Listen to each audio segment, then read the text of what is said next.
예레미야 애가는 1장에서 5장까지 되어 있는데요. 전 애가를 보면서 왜 이 책을 두셨을까?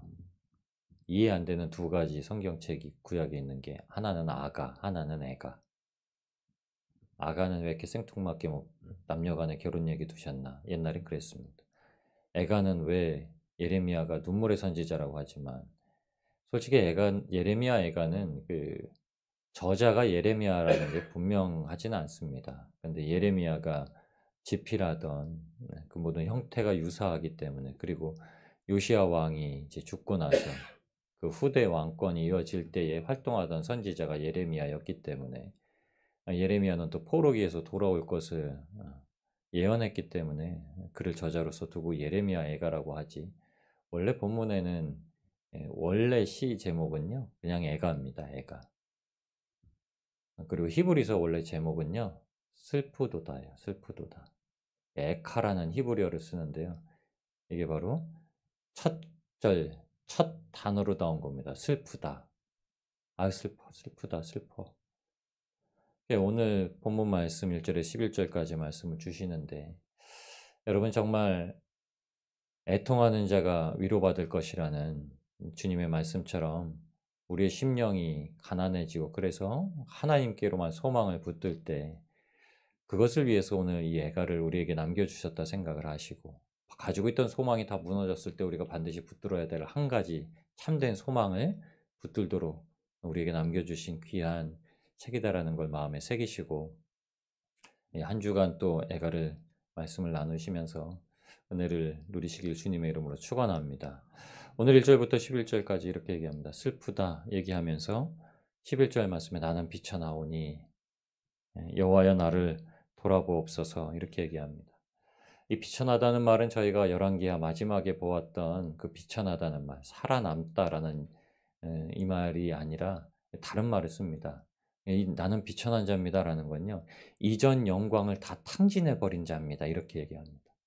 그러니까 이전에 어떤 영광을 가지고 누리고 살았는지 깨달았는데 그것을 다 탕진해 버린 정말 아무것도 없는 빈 털터리가 되어 버렸습니다. 이게 탕자의 마음입니다.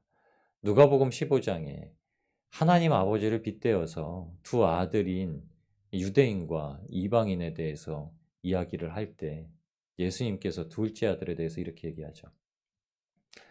하나님의 유산을 가지고 세상 가운데 나가서 온갖 것으로 정욕을 위해서 사용하고 다 탕진을 하고 돼지에게 먹일 주업나물도 먹지 못해서 아버지 집은 부요한 집이요 아버지 집에는 굶지 아니할 것이요 그러니까 그곳으로 들어가면서 내가 하늘과 아버지께 죄를 범하였나이다.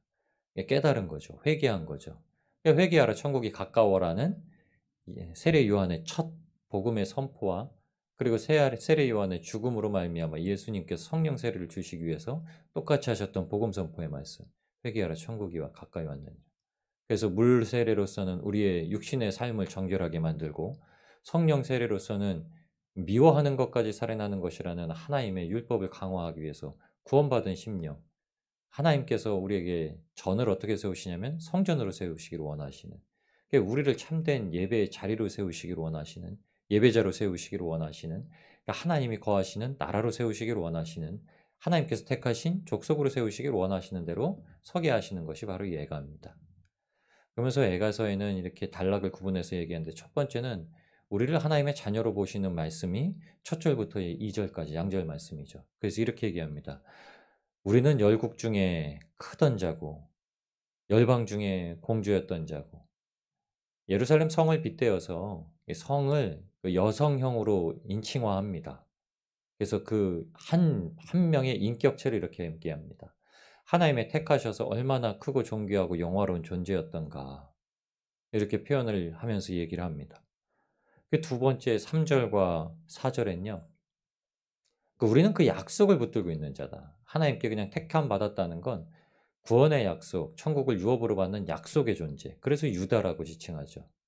유다는 하나님께서 예수 그리스도께서 오실 족속, 계보, 지파의 계보를 잇게 하는 역할을 유다의 족속이라고 하셨죠. 그래서 유다와 시온이라고 얘기를 하십니다.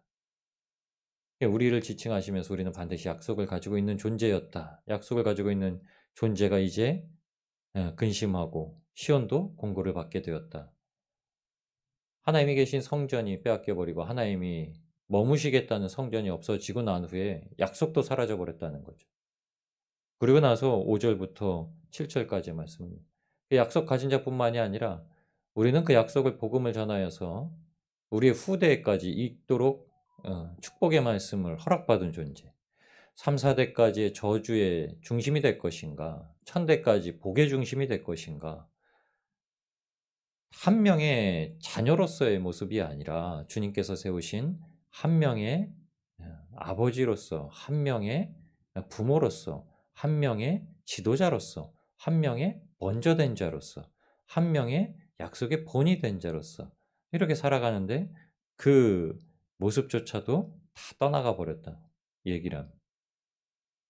그래서 5절 하반절엔 이렇게 얘기하죠. "어린 자녀들이 대적에게 사로잡혔도다. 딸 시온의 모든 영광도 떠나갔도다." 그래서 "세상이 비웃게 되었다." 이렇게 얘기합니다. 우리의 심령이 주님 안에서 주님께서 함께 동행하심으로 말미암아 날마다 믿음 안에서 자라서 주님을 감사하고 즐거워해야 되는데 그것이 어떻게 이렇게 되어 버렸는가라는 것이 7 절부터 인제 얘기하는 말씀이죠. 죄다 죄. 예루살렘이 크게 범죄해서 우리가 주님 앞에 은혜를 받아서 세상 가운데 비교할 수 없어 세상이 감당할 수 없는 그리스도인으로서 예수 그리스도의 십자가를 지고 살아가는 자들로서 생명의 길을 걸어가는 자들로서 세움을 받았는데도 불구하고 여전히 탄식하며 울고 있는 이유는 하나님의 구원의 즐거움을 받지 못해서 하나님의 위로를 받지 못하고 있는 것이다. 이렇게 얘기를 합니다. 마태복음 5장 4절 말씀이죠. 5장 3 절에 첫 복에 대해서 심령이 가난한 자는 천국을 받을 것이고 두 복에 대해서 말씀하신 건 애통하는 자는 위로받을 것이라. 여러분 하나님께서 우리 위로자가 되셨죠. 그 위로라는 히브리어 나함은요. 후회하다는 뜻, 그러니까 위로하다는 뜻, 후회하다라는 뜻 두 가지를 가지고 있는 겁니다. 하나님은 사람이 아니시니 시건치도 아니하시고 후회하지도 아니하시며 회전하는 그림자도 없으시다라고 했지만 애통하는 심령이 하나님을 바라보면서 무엇이라고 고백하냐면 "주님, 주님." 우리가 회개하고 주님 앞에 나아갑니다. 우리가 애통하는 심령으로 나아가니 "우리를 위로해 주세요."라는 말은요. 주님의 뜻을 돌이키세요. 우리가 지금 겪고 있는 고통이 주님 앞에 열심히 살아가려고 하는 자가 지금 사탄에게 미혹당해서 그냥 애매히 고난을 당하는 겁니다라고 하는 게 아니죠. 모든 시험과 고통과 역경과 환난은 다 하나님의 허락하에 휘하하에 우리에게 주어지는 겁니다. 그럼 왜 우리에게 그런 시련을 겪게 하시는가? 시련은 인내를, 인내는 연단을. 그것이 얼마나 사람을 단단하게 믿음으로 성장하게 하는지 야고보서에도 분명히 말씀하고 있습니다. 그럼 우리에게 반드시 주신 거죠. 근데 우리는 그것을 모르고 하나님 우리가 누려야 될 복에 대해서 누리지 못하기 때문에 통합니다. 근데 그것이 아니라 하나님은 하나님의 나라를 찾게 하시는 거죠. 애통하는 자는 복을 받습니다. 애통하는 자는 하나님의 뜻에 돌이킴을 알게 되는 거죠. 그래서 예레미야가 애가를 부르면서 이렇게 얘기합니다. 어찌하여 우리의 이 죄된 심령이 주님 앞에 토로하는 것 이것을 알아주지 못하시나이까. 우리는 주님 앞에 약속받은 존재인데 이 땅 가운데서 참 연약하게 살아갑니다. 하나님께서는 우리에게 이 마음을 가지고 무엇을 갖게 하시는가 하시냐면 주님의 길을 잘 따라갈 수 있게 하십니다. 여러분 우리에게 애가가 없다면 애가는 장성곡입니다. 그냥 슬퍼 우는 게 아니라요. 장례 때 부르는 장성곡이에요. 우리나라도 곡하는 자들 따로 있잖아요. 이스라엘도 우리나라 참 비슷합니다. 이스라엘은요. 곡하는 자를 값을 치르고 데려와서 곡을 하게 합니다. 특별히 여자가 곡을 해요. 여자가 한을 품으면 서리도 내리는데 여자가 곡하면 더 슬피 우나 봐요. 옛날엔 그게 법도였습니다. 저희 할머니 돌아가셨을 때도 그래요. 저희 어머니도 곡을 잘하시더라고요. 어. 별로 안 슬픈데 곡을 어떻게 저렇게 하지? 연기를 참 잘하시는 것처럼.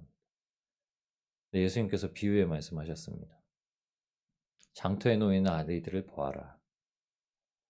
나팔을 불며 피리를 불며 즐거워할 때 즐거워하고 곡하는 걸 흉내낼 때 같이 슬피 우는 거.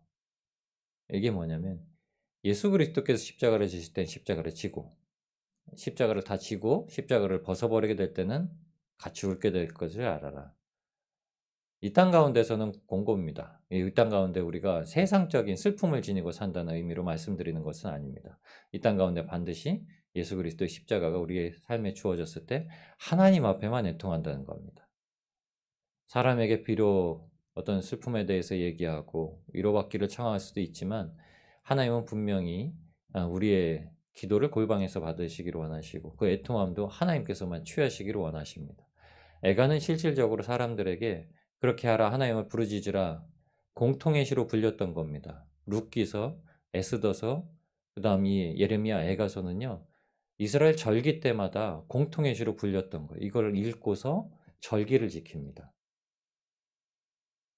출애굽을 하면서 유월절 어린 양을 잡는 것이 유월절의 전례가 되었듯이 절기를 맞아서 어떤 잔치 때나 아니면 어떤 행사를 맞이할 때 이 에레미야 애가를 읽으면서 우리가 하나님 앞에 어떤 마음을 지니고 살아야 된다라고 말했던 겁니다. 근데 예수님께서는 더 이상 하지 말라고 하셨죠. 마가복음 15장에 보면 한 여인이 나와서 문둥병자 시몬의 집에 있던 예수님께 향유를 붓는 사건이 나왔습니다. 거기에 예수님께서 무엇이라 말씀하시냐면 이 여인이 힘을 다하여 내 육체에 향유를 부어 장사를 준비하였다라고 말씀하시면서 이 여인이 행한 이 모든 일이 복음이 전파되는 곳마다 기억나게 하라라고 해서 복음서에 기록이 되었습니다. 이 땅에서 힘을 다해서 예수님께서 죽으실 장사 지낼 준비를 하는 겁니다. 애가는요, 우리가 죽어 못 살겠다가 아니라 우리를 위로하소서, 우리에게 뜻을 돌이키소서, 우리에게 가지신 그 뜻을 후회하소서 라고 하나님 앞에 올려드리는 그리스도인들의 마땅한 시입니다.